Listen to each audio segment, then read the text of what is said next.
countries there, and Sudan also is just seeing mass slaughter of innocent people, a real genocide, absolutely horrific images coming out of Sudan as well.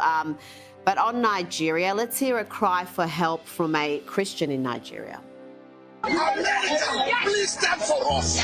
We are dying. America, save our life. Yesterday, one of my colleagues, Reverend, was slaughtered with his wife and his children. Josh, some of the vision we've seen is among the most horrific savagery you can imagine. Mothers holding their terrified children, begging for mercy, and all of them killed, people buried alive, hacked to death, beheaded, hanged from trees, just savagery that is subhuman. Why isn't every world leader speaking out about this? The UN, the Pope, with this Christian slaughter. Why isn't this top of mind for the international community? Well, it probably should be, right? But there are two things that come to mind. One is that thinking about foreign policy doctrines more generally, and thinking from an American perspective, Rita, the whole MAGA, America First, nationalist foreign policy doctrine is one that is not based in humanitarian concerns. It is not the foreign policy of Barack Obama when he intervened in Libya to topple Muammar Gaddafi to save the native population. It's not the foreign policy, of course, of George W. Bush and the neoconservatives either. It is a very realist national interest, pinprick strike, go in, bomb the crap out of them and get the heck out kind of foreign policy. So humanitarian concerns, while they genuinely tear at the heartstrings, it is not front and center, I think, of how the median Trump voter, how the median MAGA Republican necessarily thinks of foreign policy. But the other reason that comes to mind, Rhea, especially when we're talking here about humanitarian concerns, when we're talking about slaughters, accusations, whether they're real or perceived, the genocide there, is that, as the popular saying on social media goes, no Jews, no news. I mean, I think a lot of folks that really should be outraged, that they should be outraged over the horrific slaughter of Christians by Boko Haram, I think are simultaneously too busy. They've been too busy just accusing Israel of committing genocide for the past 2 years there. So there's definitely some truth to that as well. But, putting on my proverbial MAGA hat, thinking as a Donald Trump voter myself, I think that a lot of folks here just don't think about foreign policy in ultra humanitarian terms. But I mean, these videos just genuinely just break your heart, and something surely has to be done in some capacity in some way. Well, let's hear from a man who survived the Islamists. He survived Boko Haram, and he had this to say about life as a Christian in Nigeria. I want to thank and applaud the United States of American President Donald Trump for designating Nigeria as a CPC, because this is one of the things that we have always wanted. Nigeria is the worst place to be as a Christian, like the worst place in the whole of the world to be as a Christian, because you wake up every day with news of killings, every day with news of massacring of Christians. It's totally a genocide that is happening here in Nigeria. Josh, as you just explained, Americans don't want to be involved in forever foreign wars or wars without clear objectives. And MAGA is about America first, but we are talking here about Christians being slaughtered for being Christian. Do you think there would be support for some sort of military action by the US in this particular case?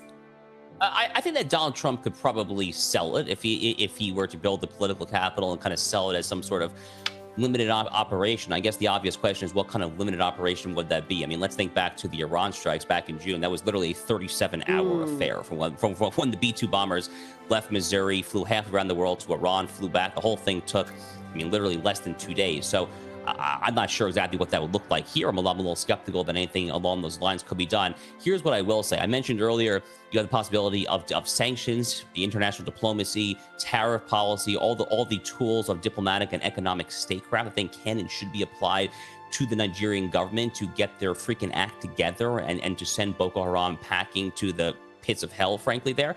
Another thing that I think can probably should be done, and this might be controversial actually within kind of the MAGA base, is, a lot of Republicans are very skeptical when it comes to refugee and asylum policy, and rightfully so, to be clear, because it has been systemically incredibly abused for decades and decades here in the U.S., all sorts of fraudulent kind of economic asylum seekers and so forth there. But there are cases of legitimate asylum. There absolutely are cases of legitimate refugees. The Trump administration has gone above and beyond to try and make sure that the white Afrikaners down in South Africa, who are literally being oppressed by the anti-white racist government in South Africa, they've made sure that those folks know that they potentially have a home if they want to come to the U.S. there. So too, I think, should Christians literally getting slaughtered by Boko Haram in Nigeria. In my opinion, they should be absolutely eligible if they are on the cusp of being slaughtered. In my mind, Rita, putting on my immigration law hat, that means any definition of asylum refugee status under U.S. immigration law.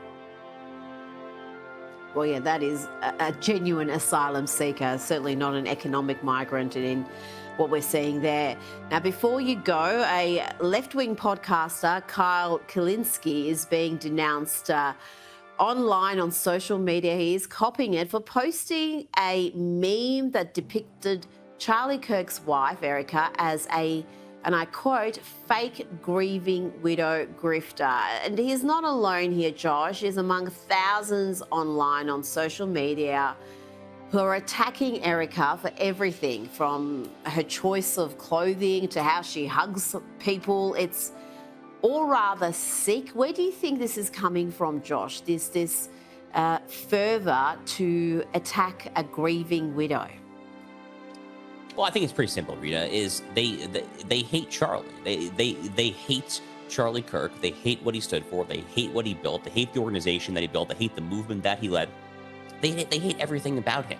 And, you know, by vicarious extension, they therefore hate his grieving widow as well. By the way, I mean, Erica Kirk has been thrust into the national spotlight. She was named the CEO and chairman of Turning Point USA. I believe it's also a matter of public knowledge that Erica Kirk's mother is also in very poor health. So in addition to just losing the love of her life, her husband and the father of her 2 young children, her mother's in poor health.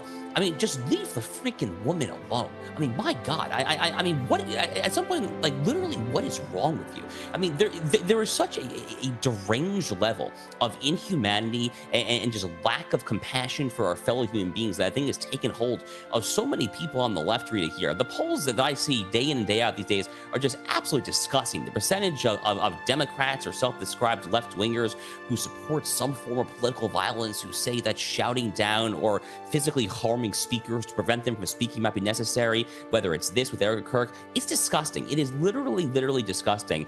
And it's no accident that you have, therefore, people on the right who are saying, do I really have enough in common with these people where they are my fellow countrymen? Not to put too fine a point on it, when you start to ask those kind of questions, Rita, you have a citizenry and a polity and therefore a country that is at the brink of collapse there. So I really hope this does not go any further, because this stuff has the potential to tear the country apart to a very, very dark and bad place. Josh Hammer, thank you so much for your time tonight.